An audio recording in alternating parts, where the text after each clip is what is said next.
Pour la première intervention, j'appelle M. Paul Lévy, président de l'association cultuelle israélite de Tours et d'Indre-et-Loire.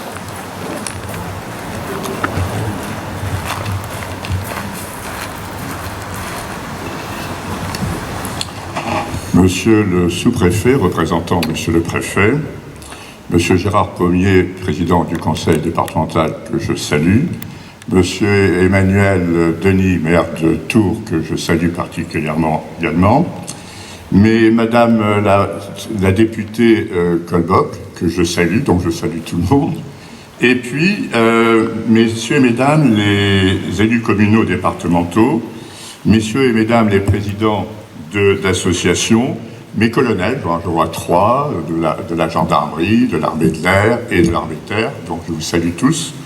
Et puis, mesdames et messieurs les représentants des Juifs d'Indre-et-Loire et monsieur le rabbin de Isaac Paty, rabbin de Tours. Mesdames, messieurs, mes chers amis, ce matin, nous nous retrouvons comme chaque année sur cette place des Justes qui symbolise à Tours la journée nationale à la mémoire des victimes des crimes racistes et antisémites de l'État français et d'hommage aux Justes de France. Effectivement, ce dimanche 16 juillet nous rappelle qu'en 1942, ce même jour, il y a 81 ans, à Paris, était organisée la grande rafle du Val-d'Ive. Une rafle décidée par l'occupant et menée avec le concours actif de la police de Vichy. Le 16 juillet 1942, 13 152 juifs, hommes, femmes, enfants, invalides, grabataires, attendront pendant 4 jours dans le vélodrome d'hiver, 4 jours d'abandon, sans eau, sans nourriture, sans hygiène, en pleine canicule, avant de rejoindre les camps du Loiret, puis de là à Auschwitz, le camp de la mort. La France de Pétain et de Laval a collaboré avec l'occupant nazi pour arrêter et pour déporter, pour l'ensemble de la France, plus de 76 000 hommes, femmes et enfants vers les camps d'extermination sous le seul et unique chef d'accusation, être né juif. Les derniers rescapés de la Shoah disparaissent les uns après les autres. De même, les derniers témoins survivants de cette période s'éteignent les uns après les autres. Rescapés ou survivants, ces mots nous reviennent fréquemment sans en établir la véritable différenciation. En mars dernier, lors de la convention du consistoire central qui s'est déroulée en Israël, nous avons été accueillis à Yad Vashem par Meir Lo, ancien grand rabbin d'Israël, déporté à 9 ans au camp de Buchenwald. Pour nous expliquer la différence entre juifs rescapés et juifs survivants, il avait choisi une parabole, un exercice fréquent du Midrash, le livre des commentaires, pour éclairer certains passages de la Torah. Dans sa parabole, le grand rabbin Meir Lo nous a décrit la chambre d'Hitler, qui disposait d'une grande carte du monde. Dans chaque ville et village était indiqué le nombre de juifs qui vivaient et qu'il fallait arrêter et déporter à tout prix.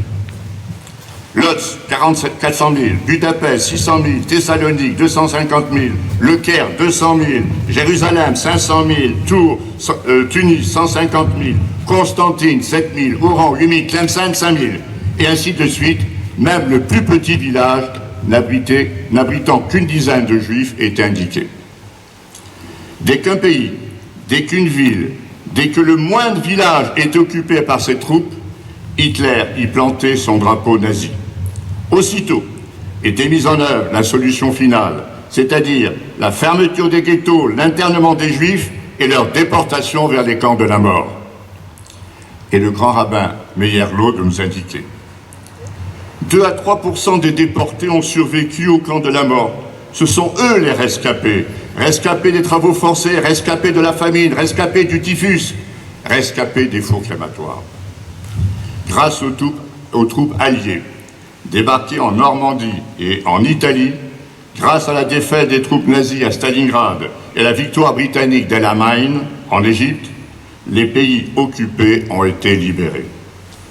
De la sorte, nous a expliqué le grand Ramalho, les Juifs de Moscou, d'Afrique du Nord et du reste du monde ont survécu et ont survécu et au sort inéluctable qu'ils attendaient.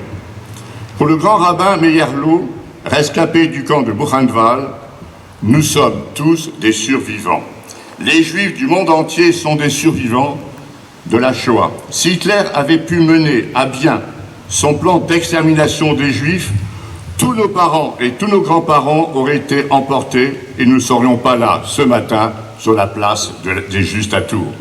Oui, ce matin, sur cette place, nous sommes tous des survivants. Et ce matin, il nous appartient de rendre un vibrant hommage aux Justes d'Indre-et-Loire auxquels nous devons être aujourd'hui vivres et libres.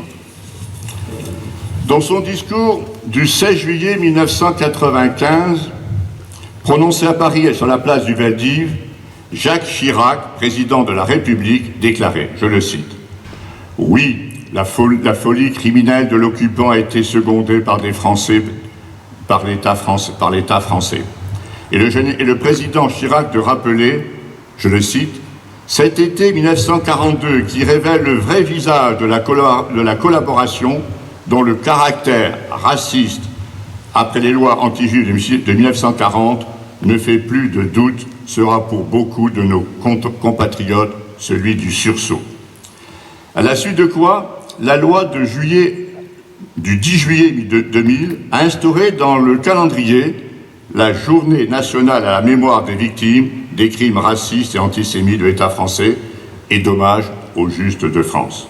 Ce matin, sur cette place, c'est bien le martyre juif que nous célébrons.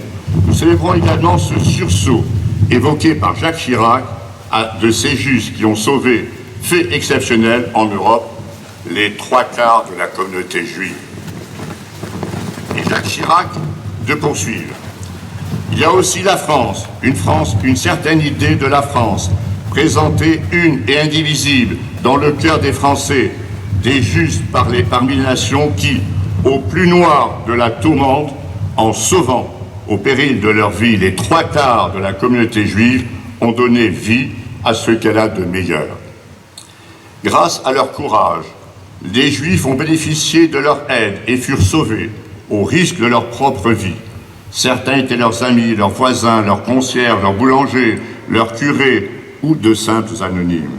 Ces Justes estimaient avec beaucoup d'humilité que leurs actes n'avaient en rien d'héroïque, qui était naturel de se porter au secours des autres humains.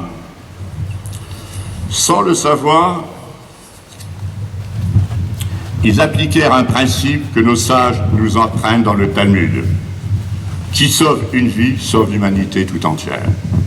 Car il appartient à chacun d'entre nous de protéger la vie et de valoriser l'humanité. Pour Simone Veil, je cite, « La médaille des Justes contribue à rétablir l'histoire dans sa vérité, car elle honore ceux qui ont refusé de se plier à la fatalité, à la volonté exterminatrice de l'idéologie nazie. » Le 18 janvier 2007, dans la crypte du Panthéon, à l'initiative de Simone Veil, Jacques Chirac, président de la République, donnait aux Justes, reconnus ou anonymes, une place légitime auprès des grandes figures de la nation, en inscrivant dans le marbre ces paroles fortes que je vous cite. Bravant les risques encourus, ils ont incarné l'honneur de la France, les valeurs de la justice, de la tolérance et de l'humanité. Cet hommage rendu aux Justes parmi les nations revêt une signification éducative importante, car les Justes prouvent que même dans des situations d'intense pression physique et psychologique, la résistance est possible, et que l'on peut s'opposer au mal dans un cadre collectif ou individuel. Le combat des Justes d'hier doit être pour nos contemporains une inépuisable source d'inspiration et d'admiration.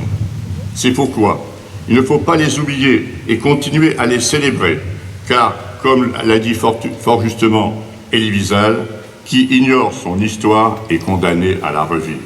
C'est l'indifférence qui aujourd'hui, comme hier, assassine et donne espoir à la bête humaine qui nous guette, menace nos démocraties. Je vous remercie.